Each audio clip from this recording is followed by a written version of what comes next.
Welcome, Mia Rankin, to Kevjet, the podcast. Thank you. It's great to be here with you today. It's lovely to see you joining me from Halifax. Yes, all the way across the pond. It is. Is it freezing there at the moment? We're getting a bit of a reprieve, so it's probably about -2. So yes, it's freezing, but it's sunny for the first time in a long time. We've been getting quite a bit of snow lately. I've seen photos. I'm really jealous. I miss the snow. Really? Why don't we just switch places right now? I do. I miss the snow and everybody thinks I'm crazy. But here we get, everything is moist and muddy and foggy in the morning. It's not a very nice winter. That's like a Halifax spring It is. Really? Spring actually kind of drives me crazy because I walk the dogs every day in the park and they get all muddy. So it's like constant washing the dog. I have a white dog as well. You understand what I'm talking about. I understand. Yes, I do. Let's talk about your early days because you would visit Cape Breton every summer. That's right. Yes. My parents bought a place in Mabu coal mines in the late 80s, and it was just an old farmhouse, but it happened to be on 120 acres of oceanfront land. And my mother was a professor of sociology, and so she would have the whole summer off. And my father was a painter, like an artist, painter, sculptor. And so he could work wherever he decided he wanted to be. So they would take the whole family for the whole summer, about 2 months, and we would go to Mabu Mines, to this little farmhouse that initially had no running water, just electricity. And it was like camping all summer. And so Cape Breton became my second home. I played ball there with all the girls, like softball. I was on the softball team and I got to know a lot of the kids my age, including my husband's sisters and eventually my husband as well. And so, yeah, I feel like I'm a part of that community. Amazing. And at what point did you actually move permanently to Canada? I grew up in New York, New York City. And after I graduated from high school, I went to the University of Pennsylvania. And after that, after graduation, I went to work in finance in Manhattan. And so I lived in New York City. First, I worked at Smith Barney International doing international corporate finance. And then I moved over to Morgan Stanley, where I did capital markets and after that, venture capital. So anyway, it was really interesting, but I was carrying on this long distance love affair with Jimmy Rankin. And they were just starting the Rankin Family Band at the time. And he really didn't have the flexibility to move to New York. So I just decided to move to Nova Scotia. I took the leap and off I went to Halifax. Didn't know a soul. Such a big difference from Manhattan. It was culture shock for me, really. It totally was. And I took a job as at a regional investment bank in Halifax, and it just wasn't the same. No, but I guess you quickly found your feet there. I did. I mean, it took a couple of years to make friends. I think that's probably a lot of people's experience when they move to a new city. It takes a little while to sort of get acclimated socially. But eventually I did, and I really have grown to love Halifax. Yeah. Well, moving to London from Halifax, so I kind of did opposite. I went from a small city to a large city. And it took me a long time to find my feet, make my friends. I really felt it was really a foreign city, even though we were speaking the same language. Everything was so different. The culture was different. It was just wild. But now that I've got around it, I've been here almost 20 years. And when I go to Halifax, I say, I can't wait to come home. And when I'm here, I can't wait to go home to Halifax. Right. Yeah, I hear you. Now, for us, there was a little gap of 8 years. In 2010, we took the kids, they were little, and we decided to go on a big adventure and go to Nashville. So we moved everybody to Nashville and bought a house there, and the kids did half of their schooling there. That's exciting. Yeah, and then we came back. Did you find it easy to make friends in Nashville? I did. And that's primarily because, I think my first friend there was Helen Musial, who is Gordie Sampson's wife, and their daughter, Amelie and Gordie. They were sort of our constant companions. Helen introduced me to a lot of her friends, and we eventually moved the kids to Amelie's school, the Linden Waldorf school, where the kids, it was like being welcomed into a community. So we met a lot of parents and made lifelong friends there. Beautiful. Yeah. So it was easy to meet people in Nashville. Nice. Back in Halifax, what made you decide to go from the finance sector to selling houses? So there's a little bit of a between story in there because I left finance in 1992. It just wasn't my cup of tea here. It's a very different environment working at Morgan Stanley versus a small regional investment bank. Sure. And I decided to help the Rankin family get going. I initially, helped them with their bookkeeping and eventually helped them, get their management set up. Eventually they got outside management, professional management, but I had sort of transitioned to the music industry, and I started helping Jimmy with his publishing because he was the songwriter for the Rankin family. Sure. And then when the Rankin family disbanded, I became Jimmy's manager. So, I still do his management to this day. But during the pandemic, it was a very strange situation. The music industry was basically shuttered because there were gathering restrictions that prevented live performance. And I was going out of my mind. I was completely bored. I'm not really one to sit still. I'm a very active person and I like to keep active. And, there are times when we weren't even supposed to leave our house. And, it was just madness. I thought long and hard about what I could do to keep myself occupied and something that would be interesting, something I wanted to do. I had lots of time to think about it and process it. And I eventually was inspired by a friend who I saw in Boston who was doing real estate part-time. And I thought, that's something I could do, be as busy as I want to be or not. And I could be my own boss because I really didn't want to go work 9 to 5. I wanted to make my own hours and have the flexibility to work with Jimmy or take care of our kids or travel when we wanted to. And I also have always loved real estate. We have restored 2 heritage properties, basically gutted them and just rebuilt them top to bottom. And we built a house in Nashville. And when we sold those houses, I really took a very big role in the marketing.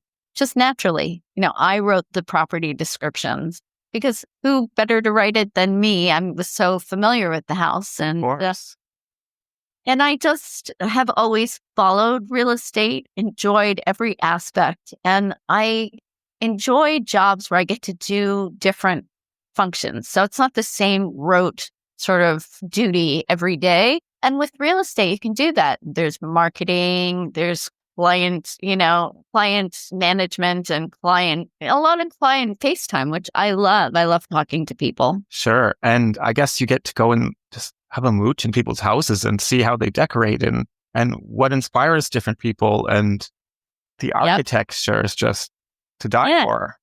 Exactly. And Halifax has a lot of beautiful architecture. And I also like new construction as well. So it's a very multifaceted job. There's marketing, there's contract negotiation, which I've done for many years. There's finance, which I'm intimately familiar with. Sure. Got my MBA at Dalhousie. And so, I get to utilize different aspects of my background, which I really enjoy being able to be helpful. Sure. What have been some of the changes that you've noticed since the early days to now in real estate? In real estate, well, when I started doing real estate, it was during the pandemic and it was madness. It was like the homes were flying off the shelf.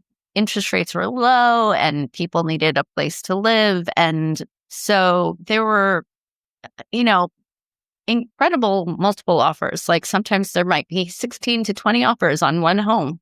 Is that how the whole virtual house showing started? Was it through the pandemic or had that already started? I think it certainly hit its stride during the pandemic because there was a lot more demand. People were looking for a safe haven, and they realized that they could work as digital nomads.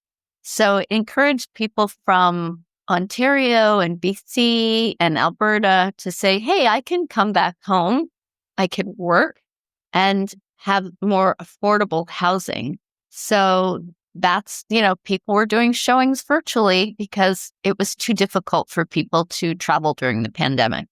So, yeah. Is that something that you still see that's quite popular today? It's not happening as much because that sort of real estate frenzy, that environment doesn't exist right now. It's still, I would say, a seller's market, but we're not getting the kind of multiple offers and low inventory levels that we had during the pandemic. Probably we have about 1.9 months inventory in Halifax, whereas during the pandemic, we had like way under one month, or one of inventory. So, it's just a different environment. It is. How do you feel? I guess my question is, let me just re-ask that question. When you meet a client that comes to you and says, I've seen this house on your website, I'm dying to see it, I have to have it.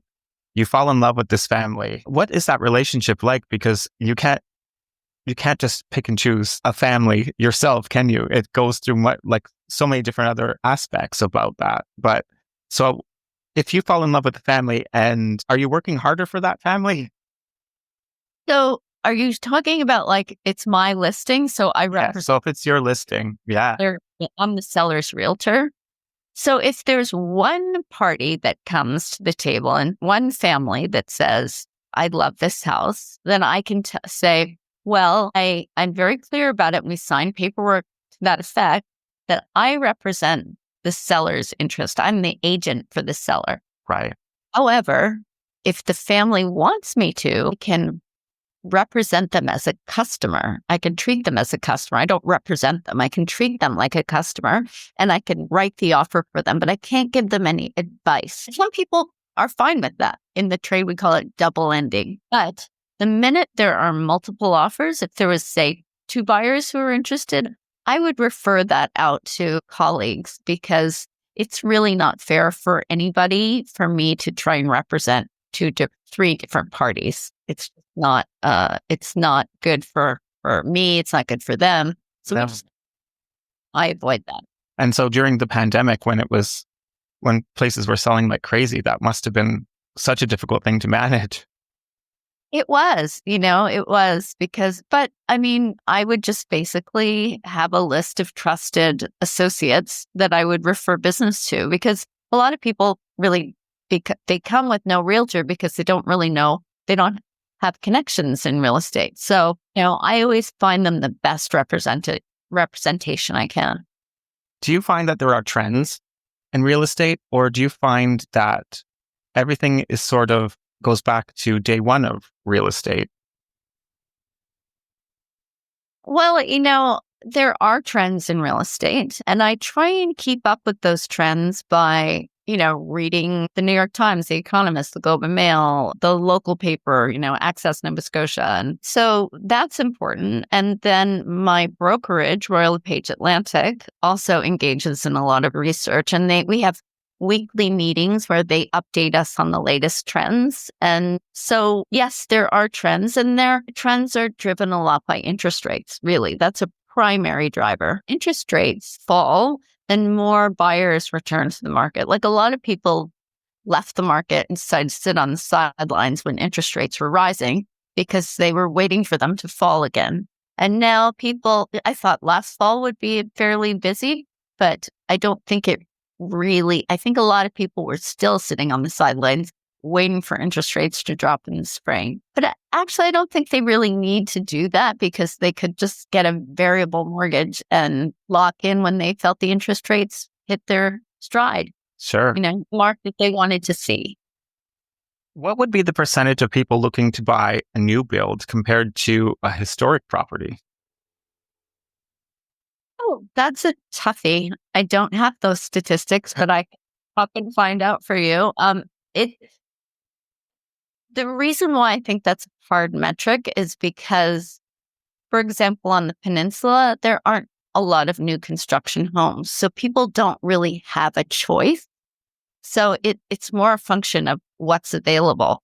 Whereas, out in West Bedford, that's a lot of, that if we're talking about Halifax Regional Municipality, Sure. West Bedford, there's tons of new construction. So there are a lot of people going specifically looking there, or maybe they just need to be there for work. So they don't really there aren't a huge number of older homes in West Bedford. So it's mostly their choice is new construction. So I don't know if anybody has actually measured. It's a great question, isn't it? It is a great question. I'd like to know. It's a Yeah. because it's a good mix, actually. It's a good mix of historic properties and new builds, I would imagine. Really, I vacillate between wanting new construction for myself or historic properties. We started, our first home was this gorgeous historic property on Brunswick Street called the West Town, one of the West townhouses. And we restored that home beautifully. But by the end of it, even though I loved it, it was very sad to leave this Victorian, gorgeous Gothic windows, Victorian high ceilings, 4 fireplaces. I was ready for new construction because I was tired of, the outlets being in weird places and the bathrooms not being quite as big. New construction comes with all these modern conveniences and often an open layout.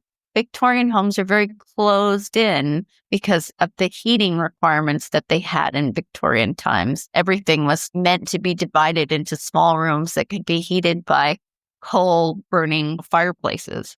So personally, I love both. I love the idea of starting with a blank slate and new construction. But then when we returned to Halifax after having experienced the, McMansion kind of lifestyle, we were ready for a heritage property again, I guess. Because Jimmy said, no way, I don't want another old home. There's no way. And then I said, well, let's just go have a look at this one that popped up. We went and looked and, he's like, well, you know what? We can look, but I'm going to leave in 5 minutes. I said, okay, that's fine. If you don't like it, it's all right. He sat down and started talking about the house, and we were there for like 45 minutes. And then he was just like, yeah, let's do it. Because he saw the beauty and appeal of this heritage home that we ended up buying and restoring again. And that can be the difference between seeing it in person and a virtual viewing, isn't it? Absolutely, because a lot of the older homes in Halifax aren't renovated and they look glorious from out the outside. But when you get inside, you're like, the kitchen's older, or, oh, the carpet on the floor is, whatever. So you have to be able to have an open mind and vision, because sometimes what the pictures online present, you have to scratch the surface and look a little deeper. Sure. The beauty is our home really, we changed it. We took an old 80s style sunroom and rebuilt the whole thing. And now it's this beautiful white kitchen with a 14-foot ceilings. So during COVID, we had just gutted our house to a shell, and then the world shut down, which meant the construction workers did as well. I hear you. That almost happened to us too, because we finished in 2020, right before. God. And it was not a fun time. However, fast forward to, I guess it took probably 2 years, and we have our dream home, and we've gone from the typical British home to a modern, it's very North American, open, planned, with the extension, and we love it. It's That's perfect. the most important thing. Exactly. And the house prices here are just rising through the roof as well. So you can't go wrong. Yeah. Yeah. I'm sure that makes you happy. Yeah, exactly. You should leverage that equity, that newfound equity, and start investing in more properties. I know. That's what everybody keeps saying. Say a new married couple are looking for a new home. They've just been married, but they have something in mind. But with your expertise, you know that maybe what they have in mind, they should think about something a little bit more different, or if they're thinking of having a family, and you have to think of all those things. But if they see their dream home and that's in their mind at the time, that's their dream home, but you might think, well, in a few years, you could outgrow this home, or would you offer that advice? Well, when I have a new client, I really try and get to know them. So we sit down and we have a chat and we talk about what their goals are and why they want to buy a home and what kind of home they want. And we usually talk about, do you want how many bedrooms, how many bathrooms, how many square feet do you need a yard near a certain school? So we go through a whole list of questions. And usually that sort of spurs conversation about why they want certain things. And, they might say, we're starting a family. And if they came and wanted a small condo in a very quiet building, for example, or a building that doesn't allow dogs, and they had a dog, we would, have a discussion about what their future might look like. And does this meet their goals? They may have a specific reason that they need that small condo. And I'm all ears. It really has to be, my advice has to be tailored to a very specific, their wants and needs, because that's the most important thing, to see their goals being met financially. We talk about what their budget is and if it meets their budget and if it's stretching them. And we often bring a mortgage advisor, a mortgage broker in to help them decide what they can afford or figure out what they can afford. So and I educate them about the buying process, what to expect. And, sometimes it might be a competitive offer situation, and we talk about strategies for that. So if I saw something that they were buying something that I thought was not right for them, then I would definitely tell them, absolutely, I think that's my responsibility. For example, I had a clients that really wanted to buy an investment property in Dartmouth, and I took them looking, and they really didn't want to spend a lot. So we were looking at the really low end of the spectrum. And one house they looked at, I could tell right away it was a tear down, and they really were talking about saving it. And I was really trying to impress upon them that this house is not for you. And so finally, I said, okay, just bring in a building inspector and we'll do an inspection. And they did. And the inspector said, run. Wow. Walls were weaving and there was mold and there were raccoons in the. Goodness. And they said, the seller said, you might not want to go into the basement because we heard there might be raccoons in there. And I was terrified because it was black in there. So that's an instance where I am very forthright and just say this is not for you. Sure. I give them all the reasons why it's not for them, but they usually get the point. Yeah. How important is social media in real estate? I think it's really important. While we have the MLS in Canada, multiple listing system, and we have things like realtor.ca and Zillow and Redfin where everybody can see the listings. That's like the critical marketing tool. But social media is very important as well because it's my way of communicating with my clients and future clients, and they can get to know me and see who I am. So it helps me build my brand. It helps me inform the community about my latest offerings in my own marketing style. And with social media, I can engage in very targeted advertising to, for example, US clients. I have a lot of listings in Cape Breton, which would appeal, like oceanfront listings that would appeal to US buyers. So I'll do targeted Facebook ad campaign or Instagram ad campaign targeted to certain states in the US. I was going to ask you about the American campaign because how are our American politics affecting real estate, like the buyers from America coming into Canada now? Is it going to affect in a negative way? I think that it's going to increase demand for properties that typically appeal to U.S. buyers. And there's currently a foreign buyer ban in place in Canada. And a lot of Americans think that they can't buy any land in Canada. And that's a misconception because Americans can buy property in Canada. They just can't buy in high density metropolitan areas like Halifax or Sydney and Cape Breton. But they can buy in rural areas or areas outside of the Halifax regional municipality. So they can absolutely buy. They just can't buy in those dense areas for the next 2 years.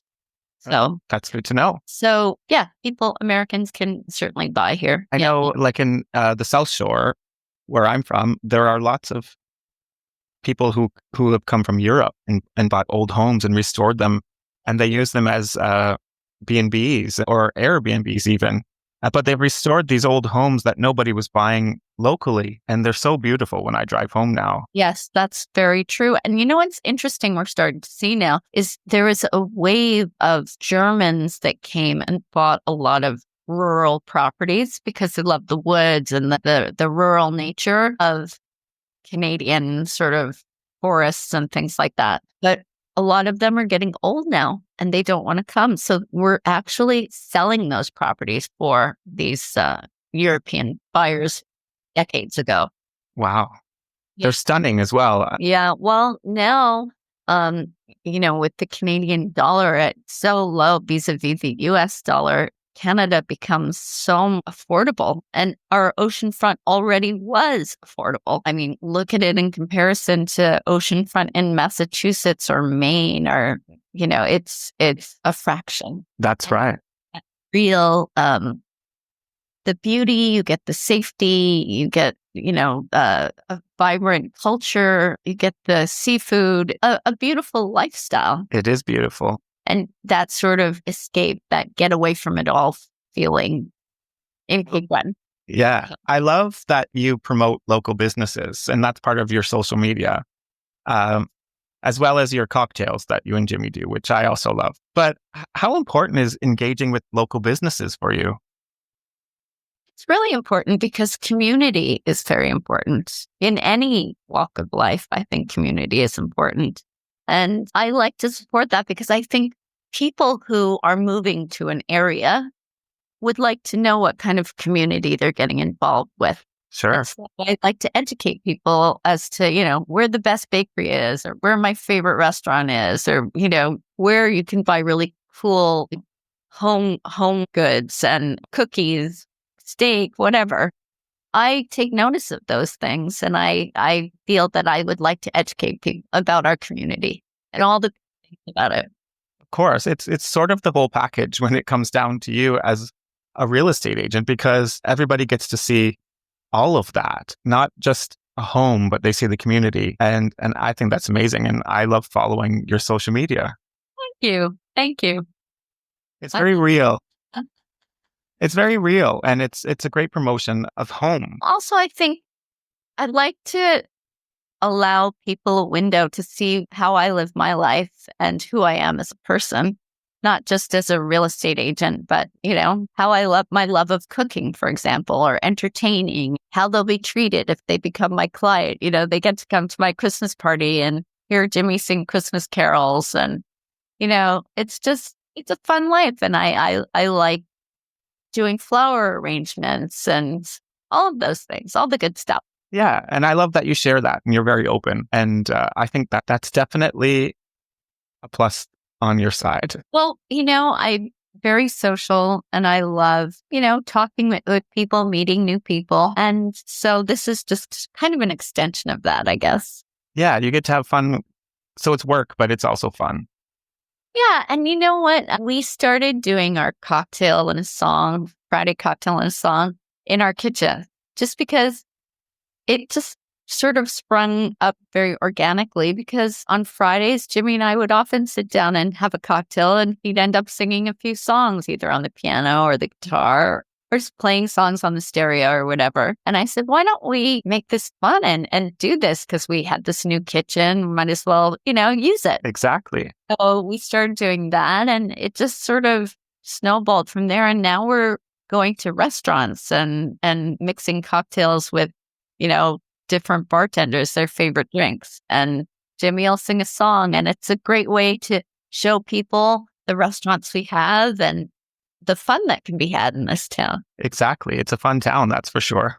It is, absolutely. We've got so many great new restaurants. I know. I can't wait to come home. The problem is I can't go everywhere while I'm home, so I have to make a list. Well, I'll help you curate a perfect list. I will. And I will share it on my socials. Oh, let's go shake some cocktails together. Let's do that. I would love that. Yeah. Amazing. Well, I'm happy to move into the quick fire questions. Hey, wait, here, I've got a special guest. Perfect. Howdy. Hello. Greetings from London. Aren't you lucky? I'm disappointed. I heard you had some really cool glasses on. Here I am. There you go. Not as cool as yours. I was saying I have them in every color and shape, and I don't tend to wear them very often, but Really? I'm still wearing readers. They're not prescription. He's been one of the lucky ones. He's never had to wear prescription glasses. Not lucky. yet. Yeah, I'm at the point now where if I'm reading something, I take my phone and have a magnifier on my phone. Yeah. No, it's sad It is. to get older. Yeah.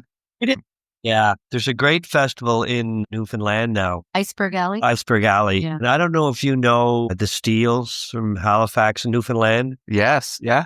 Steele and his brother John. I worked with him years ago with the Rankins, and since then as a solo artist. But he's, I think he's mostly it's his festival, or he's very instrumental. But it's just outside St. John near the airport. It's called Iceberg Alley, and they have the secret is they have this incredible tent, and it's not really a tent; it's like a building, but it's a tent, and it's all inside. And so you don't have to worry about the weather, which is a problem here in Canada for out. So we went there last summer. It's really well organized. They have concessions and merch, and, they bring in big names. Yeah. A wide range of genres. So they might have a Celtic night, then they'll have a hard rock night, like, metal night. The night we were there, Bush was the headliner. You know Bush? Yeah. He's rocker. And when I was a kid, I went backpacking around Europe, but I stayed for the winter in London, and I lived in Little Venice. Oh, yeah. Very modestly, and it was sort of like a squatter almost. Yeah. But the beautiful area. I haven't been back in years. Gosh, Little Venice it won't be what you remembered. It's It's they had beautiful buildings then, and a lot of them were vacant. And I'm now, I bet you it's all like high end. Oh gosh, it is. It's one of the most expensive parts of London. No doubt it. It was beautiful then. I wish you bought back then. You afford to buy a pint back then. What Jimmy told me this story of he didn't get to the bank before the weekend, and there weren't cash machines. No cash machines. We just traveled. He had no money, and so he was walking around the street, wishing, praying that he would find a pound. Right? That's a true story. I think it was my brother. My brother came over to visit me, and I was staying in pretty rough. I was 19, away from home for the first time. Of course, on the weekends, there were two pubs on the street I lived. It was Warrington Crescent was that area. But every weekend we were out at the pubs, and Sunday would come. We'd have no money. We'd never learn. That's one of the great things about London is the pub culture. And all these old beautiful pubs and everything. Yeah, they were. It was a lot of fun. That was back in the day when people smoked, but remember them? Yeah. You'd have to burn your clothes when you went. It's true. Yeah. Part of your night was coming home to have a shower. Yeah. We were staying in this place, and I remember one time, they had the garbage skiffs there. Yeah. There was a TV in one. So my brother and I took the TV out of the skip. We brought it back, hoping it would work. And a cop followed us. Thought we were stealing a TV from somebody's house, and the TV didn't work. But no, But yeah, I really enjoyed it. It was fun. We played at good places in London, and Played at the Royal Albert Hall. we did Royal Albert Hall. Well, that was cold. I love that room. Yeah. And that's like a shrine, that place. Yeah. I remember we were staying at we had like a layover in London. We were at this hotel for several days, and we showed up at the hotel, and in the hotel, Alison Krauss? Yeah. She was there with her band, Union Station, and we'd done a couple of shows with her in the States. Natalie McMaster was there, and the whole group of the Cirque du Soleil filled and they took up the remainder of the hotel, but all of the guys who owned Cirque du Soleil were there. Then the two brothers from Montreal and all their beautiful Brazilian model friends. And like you'd go up kept the bar open, like in the lobby. That's what they do in England. So every night, everybody would gather there. But there was Alison Krauss was playing fiddle one night with Howie McDonald, our fiddler, and John Morris. And Natalie. It was crazy. Wow. Oh God, staying up till 6 a.m. The good old days, just hanging. What did you used to tell me? You said that you had the choice of the next day of seeing somebody in concert or Cirque du Soleil. Cirque du Soleil was at the Royal Albert for like 2 months straight. That's how popular they were. And the Mavericks. I don't know if you remember. Oh yeah, the Mavericks just played here not that long ago. They may have been playing the Dominion. I can't remember, but anyway. We had got offered to go see that night because we were leaving the next day or something. You said that the Cirque du Soleil people, after their night of like up till 6 a.m., were dropping balls and things. They were missing their cues. I swear to God, because they had their own piano player, so everybody was staying up till like 6 a.m. And it was back in the day when they only had 2 troops of like the 2. But they were good days. But London's a fun city. When were we there last? It's been a while. I think just flying through on the way to Singapore or something. That's crazy. Yeah. So it's difficult now selling tickets, shows. Oh yeah. Well, there's so much competition. They're making money is live touring. It's true. Much disposable income to go out. Yeah. But merch is the big ticket right now. I don't know if that's what it's like in Canada, but over here, it's unbelievable. Merch is flying off the shelves.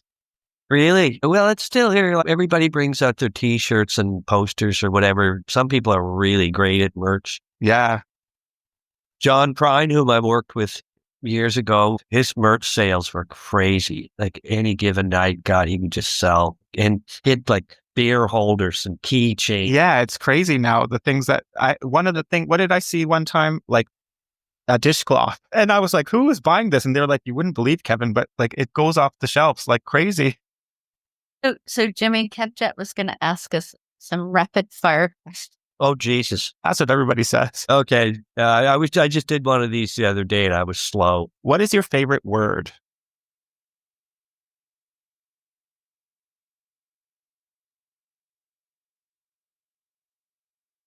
See, it's not quick fire at all. There's so many of them. My God. Jimmy. No. Okay. What's your favorite word? I don't have one. I think. Yeah, probably. Yeah, starts with an F. What is your favorite memory? There's so many good ones. That's hard to pick. Yeah, like as you get older, you get more of them. A lot of bad. Why do you say your favorite bad memory? Those ones come to mind quite quick, don't they? What's your favorite nightmare? There's so many. I mean, you know what? We've traveled a lot over the years, and traveling like in Europe, I like to Tuscany and southern France. And God, just recently we were in Paris for like was it last year? We went for a long weekend. Just went over for the weekend. It was shortly after the pandemic. That was fantastic. I guess travel memories. Having the kids. Yeah. One really great memory was we took kids out of school for 6 weeks and we went and lived in Bali for 4 weeks, went to Singapore for a week, went to Bangkok for a week. And that whole experience, that and going to Japan for Japan was amazing. Those are like my favorite memories, I would say. And we travel a lot. We took our kids everywhere. Yeah. From the time they were born. James. Yeah. Oh, we took them to Mexico. funny story behind that.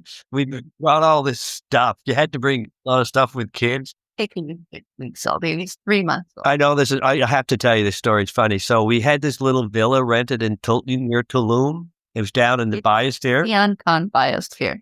So we were very paranoid about the kid, James, He's getting our sick. first baby. We got this big satellite phone with this. It was like $10 every second you used it. 10 years. Yeah. And Mia, we were going to have a cocktail, and Mia put him down to rest in this room, like to sleep. And she'd go in and check on him every like 20 seconds. So she came out, she said, Jimmy, I think he's got a fever.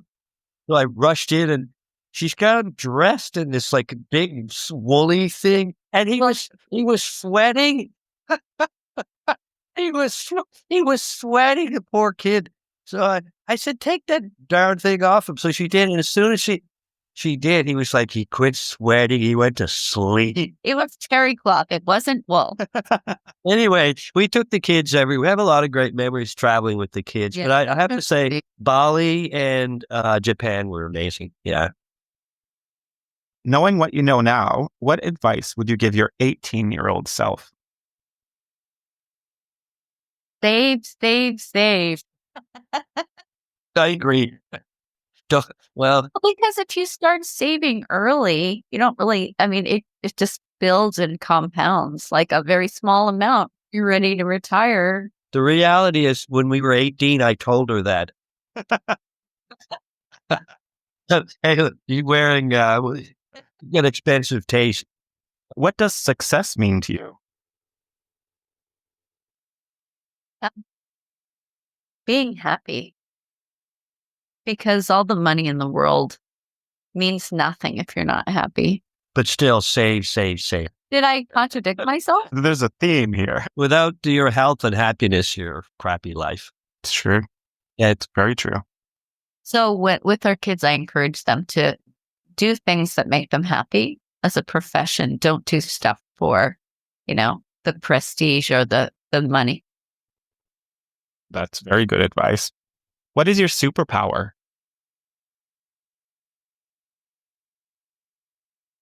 Can we tell each other it? Yeah.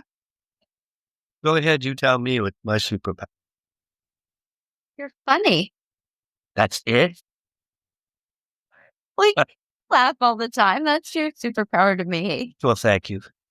Mia's superpowers. Mia's a high-octane super person. Extremely smart, multi-talented. Anything she touches, she can do. Incredible. She is a superpower. That's the truth. You? That's very nice. It makes me seem like Dumbo. It's funny. She makes me laugh. So super loyal and somebody you can count on. Threw it up. Okay. Very nice. Very nice. What is your favorite cocktail? Oh, okay. 2. The White Cosmo that I made on my podcast or video, and the last word. Ooh, the last word. Well, she always has to have the last. Mine. Did you make the last word on one of your cocktail? Yeah. Yeah. Anyway, it's on one of her things. It's really good. My favorite is very standard. It's a nice dry gin martini. With all. Yeah. Very nice. Shaken, not stirred. I was going to say that. That's a pretty standard. I like it. What is your favorite prized possession? Possession. It's just materialistic. Good question. Probably my dad's paintings. My father was a great sculptor. That's his work behind there. Oh, very nice. But I think that's supposed to be me. He's if he was living, he'd be 100 and passed away when he was 84. 4. My prized possession is our house in Cape Breton. We have Good answer. we have a beautiful. It looks like an old house, but it was an old house, and then it was torn down, and we built on the foundation. And it looks like an old Cape Cod, but it's all very modern, like showers and all this stuff, and beautiful kitchen. And we found like old doors and old barn boards for the floor and all that. And it's overlooking the Northumberland Strait. It's on 125 acres looking down at the ocean. It's beautiful. Beautiful. On a clear day, you can see Prince Edward Island. Gorgeous. Yeah. The water is, in the summertime into the fall, the water gets into the 70s there. It's very nice. Wow. Like a gypsum cliff, like a giant gypsum cliff, and it has a stream running through the beach. It's really nice for swimming. You remember the second Rankin album called Fairly Well Love? Yeah. You look at the cover of that. That's not even in print anymore, but we're sitting there and it's looking down this beach. That's the beach that if you walk down that beach and then take a left up the field, Beautiful. you can't see the house, but that's the location. Sure. It's very rustic there and private and very quiet. It's peaceful. Yeah. And we used wood from the salvage from the old house as decorative elements in the new house. Yeah. Very beautiful. That is a great answer. Especially for a realtor. Exactly. What makes you proud of your family? Everything. They're hardworking, accomplished, amazing people. So talented. Yeah, true enough. Our kids we were blessed. We started late, but we have two beautiful kids. James, who's now at Harvard, and Chloe, who's last year of high school. And yeah, they're world travelers because we took them everywhere. So they're very worldly and easy with people. And they're curious and very smart. Chloe's a debate champion. Yeah, so she's going to England in Cool. That's very exciting. Yeah, she don't get in a fight with her.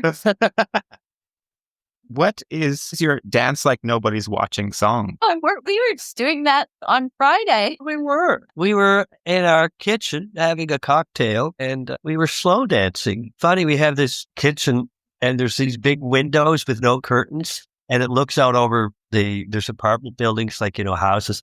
I'm sure that, and when the lights are on in a place, you can see everything in somebody. They're watching TV at our house. Yeah, of course. Must have been entertained. We're dancing to everything, but we're dancing to Van Morrison. Was it Van Morrison? Yeah. What's that new Van Morrison, the newly discovered Van Morrison that you're loving? I can't remember what the album. He's my DJ. But I love Van Morrison's music, but it's an older record, probably done in the 70s, and it was before Into the Music that I can't think of the record. But then we were dancing to Van Morrison and slow singing, romantic Van Morrison songs. Very nice. Well, I'm going to leave it with that. I really appreciate the conversation. Thank you. Nice speaking with you.